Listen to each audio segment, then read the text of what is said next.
The New Orleans Saints finished the 2023 season with a 9-8 record and missed the playoffs for the third straight year. It was an up and down year for the Saints as they started the year with a 2-0 record, then dropped to 2-2, and were eventually 5-5 through 10 games, and you get how their year went.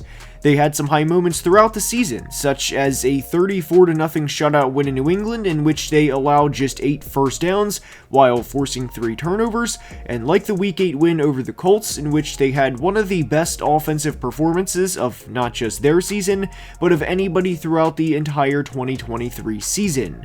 But as we enter the 2024 regular season, I simply ask the question, what are the New Orleans Saints doing? How are they trying to actively get better and trying to win a Super Bowl under head coach Dennis Allen? Because, to be completely honest, this roster is one of the least inspiring in all of football. And in today's video, we're going to break down what we can expect from the 2024 Saints and if they can get back to the playoffs for the first time since 2020, when they were eliminated by the Bucs in the divisional round of the playoffs. There is a lot to break down with this team, so let's dive right in. When you take a look back at the 2023 Saints season, their most impressive win was a 23-13 win over the Bucs in Week 17, in which the defense forced 4 turnovers, and they improved from 7-8 to 8-8 entering Week 18, and I credit them in a big way. Beating the division winner in their place, let alone by double digits, is a huge accomplishment for any NFL team. But after that, their most impressive win would probably be over the Colts in Week 8, which, again, credit where it's due, their offense played their tail off that day. But aside from those 2 wins, their other 7 wins were all against teams that had a top 10 draft pick. Their other 7 wins came against Bryce Young twice, Tyson Bagent, Tommy DeVito, Ryan Tannehill, Mac Jones, and Desmond Ridder. And that's my biggest concern with the Saints entering 2024. I have no doubt this team has a solid floor, and I have no doubt this team will get to at least 7 wins, hell, maybe 8 or 9. But when it comes hell or high water, do you trust Derek Carr and Dennis Allen to pull through and win a big game? That, to me, is the biggest question surrounding the Saints this year. Now, to be fair in recapping their 2023 season, Derek Carr got hurt against the Packers in Week 3, and there is a strong case to be made that if he does not get hurt, they win in Lambeau and start 3-0. I did at least want to include that because I'm sure Saints fans were probably thinking it.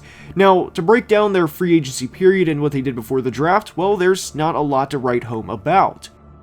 The best players they lost in free agency were Malcolm Roach, who went to Denver, Jameis Winston, who went to Cleveland, and Andres Pete, who went to Las Vegas. And all of these guys, including Zach Bond, corner Lonnie Johnson, and safety Marcus May, all went elsewhere too, but they're probably going to be backups with their new teams. So New Orleans didn't really lose anybody big in free agency, and depending how much emphasis you place on a backup quarterback in today's era, could determine whether or not you consider Jameis Winston a big loss. But the point is, most of the 2023 team is going to be back. Now, if you know anything about the Saints and how they operate under GM Mickey Loomis, they have a unique way that they go about spending their money, and it's that they max out the cap every year and don't really plan ahead. And to be completely honest, that's been my frustration with the Saints over the past few years, because Sean Payton and Drew Brees are no longer there to cover this way of building a football team. And since Drew retired, they've been hovering between average and just above average, but never good enough to win big games. However, I really liked what they did in free agency with the limited assets they had in bringing in Chase Young and Willie Gay Jr. to help out the defense. Willie should be a solid third linebacker alongside Demario Davis and Pete Werner, and quietly, I really like this linebacking trio. Now, with Demario being 35, it has to be mentioned that he is obviously getting old, and that a drop-off will probably happen at some point, and in fact, he is the oldest player on the roster. But Demario has played the best football of his career since becoming a Saint several years ago, and he is amongst the best linebackers in football. And while Willie isn't on the same level as Demario, I like the addition especially for the cost, as the Saints gave him a 1-year prove-it deal for $3 million. I also really like the Chase Young signing because Chase had a career high in pressures and a tie for career high in sacks last year, and anytime you have a player that has showed as high of flashes as Chase has throughout his career, I'm all for a one-year deal. And if you give a player like Chase a one-year $13 million deal, honestly, I don't care if it's fully guaranteed or if only 50% of it's guaranteed, because in the best case scenario, the player proves themselves and they get a long-term deal, and in the worst case, they're gone in a year anyway. So I really liked what the Saints did in free agency with the limited assets they had by bringing in both Willie Gay and Chase Young. Defensive coordinator Joe Woods is back for his second season with the team, and the Saints play a lot of cover 1 and cover 3, meaning they run a lot of middle-of-the-field closed concepts, and I would expect a lot of the same from the Saints in 2024, not just because Joe Woods is back, but because a lot of their defense is going to be the same as last year, and bringing in Chase Young is not going to change the defense from calling a lot of cover 1 to quarter half or to any other coverage. Now, the 2023 Saints finished 8th in points allowed per game, and if this team is going to go to the playoffs and have any sort of success, they're going to have to finish top 10 in points allowed per game. Again. And what you may not know is the Saints were top 10 in both offensive points per game last year and defensive points per game allowed last year. But when the Saints defense allowed 18 or more points in a game in 2023, New Orleans was just 1-8 with their lone win coming over the Colts in Week 8. So when they were accumulating all of their wins in 2023, outside of the Colts game of course, it was most of the time against young quarterbacks that could not move the ball against this defense. And the receivers some of these guys were throwing to would also show that, like when they played the Panthers, Giants, or Titans. We will dive into the Saints' schedule later in the video, but the front four is going to have to get after the quarterback this year, early and often. And I know I have my gripes with how Mickey Loomis goes about running his team from a salary cap standpoint, and I know some Saints fans are fed up as well, but the Saints' pass rush this year, and hell, their entire front seven, is going to be a problem. Obviously, Cam Jordan is not the same player he was 5 or 6 years ago, as he is now a wily old vet at 35 years old, but he played injured for a lot of the 2023 season, and I think he can still get 6 or 7 sacks this year. They also have a pretty underrated player in Carl Granderson, who led the team in pressures last year with 58, and Carl was rewarded with a 4-year contract extension last September. And I don't like to harp too much on guys as much as voice my concerns, so a big credit to Mickey Loomis for paying his top pass rusher before that number would have went up exponentially, as they locked him in at $13 million per year. And when you have 3 legit pass rushing options in Granderson, who, by the way, is probably the most famous player to play for the University of Wyoming in the NFL, Chase Young and Cam Jordan, well, I really like their options, especially for a team who plays a lot of man-to-man coverage and for a team that relies on getting home. They also have 2023 first-round defensive tackle Brian Brzee, who had 4.5 sacks from the interior as a rookie and over 30 pressures contributing too. And again, I really like the Saints front seven. I have my concerns with the Saints secondary, as Marshawn Lattimore has played in just 17 total games over the past 2 years, and not only that, but he is entering year 8, and anytime a corner in today's era is entering year 7 or anything beyond year 7, I start to worry about father time catching up to them. Safety Tyrann Mathieu is also 32 years old, and I know he has had a good first 2 years with the Saints, but like with Demario Davis, we have to note his age because he is no spring chicken. Paulson Adebo has become a good player for the Saints as a second corner, and I think he could be in for a big year. Jordan Howden was good for a 5th-round rookie last year, and we will see how he plays in year 2. And while I think the Saints secondary, if all healthy and all playing at their best, can be good this year, I really like their front four. But they will have their work cut out for them, as they do play some very tough opponents, especially early on in the 2024 season. Now, I have a lot of concerns with the Saints offense entering 2024, and it's more than just saying Derek Carr is not a top 5, top 7, or top 8 quarterback, and that should not be a hot take. I don't think Saints fans would even go to war for their guy, saying he is a top player at the position. But we'll start with the running back position. Now, I have a lot of concerns with Alvin Kamara and Jamal Williams entering 2024. As we know, in today's era, running back shelf lives are shorter than ever before, and their position and the decline at the position starts faster than a lot of other positions. Corner is really the only one that comes into mind. Now, with Alvin Kamara and Jamal Williams, those guys have had great careers, but they were drafted back in 2017, and each player entering the 2024 season is 29 years old. This is already after a year in which the Saints finished 31st in yards per carry. Now, I know offensive coordinator or former offensive coordinator Pete Carmichael was fired, and they brought in Clint Kubiak, but I don't think Clint Kubiak is going to make them go from averaging 3.6 yards per carry, like they did last year, to averaging 4.8 or 5.0 yards per carry, and that they're going to be one of the best running teams in all of football. The Saints spent a third-round pick on running back Kendre Miller in the 2023 draft, and in Miller's rookie year, he had 51 total touches. He wasn't a bad player when they brought him in, but he certainly wasn't elite either. And if you are thinking in the best-case scenario, you may be thinking that this could be the 2024 version of Kyren Williams. Kyren did not have a good rookie year for the Rams in 2022, and in fact, it looked very similar to what Kendre did for New Orleans last year. But predicting the next Kyren Williams is pie in the sky, and if Kendre becomes that player, I will 100% welcome being wrong on that, but I think it's incredibly reckless to predict that, or to at least think that could be the case entering the season. Now, for the rest of the Saints offensive players, or at least at the skill positions, I'm not really motivated or enthused by what they have outside of Chris Olave. Rashid Shaheed could be a solid number 2, and he had over 700 yards last year, and I hope he can build upon that, as that would be a good wide receiver 2 for New Orleans. But after that, we're talking about Cedric Wilson, Juwan Johnson, A.T. Perry, Equanimous St. Brown, and I'm not really moved by any of these guys, again, outside of Shaheed, and even that can be a little bit of a projection in himself.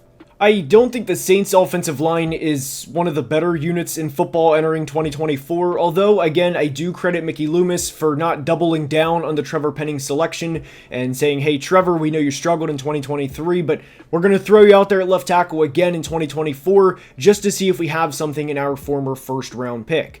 I really liked the selection of tackle Talisi Fuaga when they took him in the first round of the 2024 draft, and I think he will have a big impact early on for New Orleans. But the elephant in the room to me is quarterback Derek Carr. Now, if you look at Carr's raw numbers from 2023, he threw 25 touchdowns to 8 interceptions, and you may say that's pretty good, and it's certainly not bad. It's certainly not, 35, 40 touchdowns, but it's doable. It's work-withable, if you will.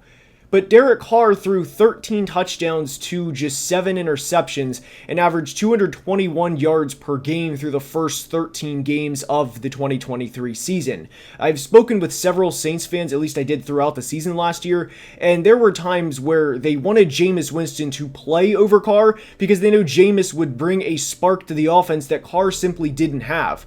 Now, Derek had a good end to the 2023 season as he threw 12 touchdowns to just 1 interception in the final 4 games, but I'm not all of a sudden going to be a big believer in Derek Carr and think that the guy that we saw in the final 4 games of the 2023 season for New Orleans is going to carry over in his 10th or 11th season now, and that he's going to have a 37 passing touchdown season, and that he's going to set the league on fire. I'm not a big believer in Derek Carr, and I think that was just enough to get fans to buy back in and to give him some hope entering the 2024 season, especially given the Saints went 3-1 during the final 4 games, and I don't think Derek Carr is going to have that good of a year this year, and to me, the New Orleans Saints are almost the definition of painfully average.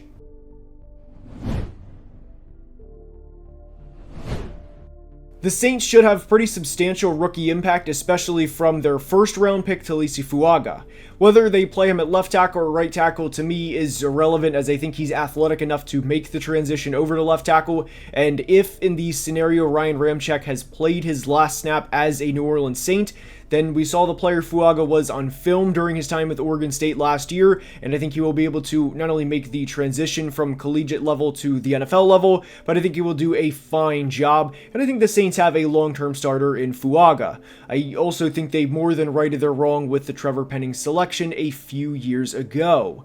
Corner Kool-Aid McKinstry was their second round pick, and I not only liked the value of the selection as I had Kool-Aid in my top 30 in my final top 150 big board, but what I liked in particular about this was they drafted a very good and very smart football player in the middle of the second round, and to be honest, I would be surprised if Kool-Aid doesn't play for them for at least 4 or 5 years, maybe even 6 or 7, we'll see. But the point is, I think the Saints came away with this draft with 2 starters, and that's really all you can hope for, and especially at the offensive tackle and corner position.